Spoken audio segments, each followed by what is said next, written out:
Welcome to the channel. Today I will show you how you can send the voice messages from the iOS device to the Android one.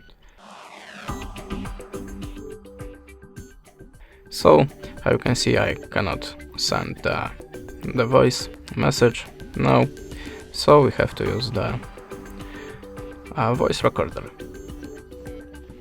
Now just record your voice, like now, and stop the recording.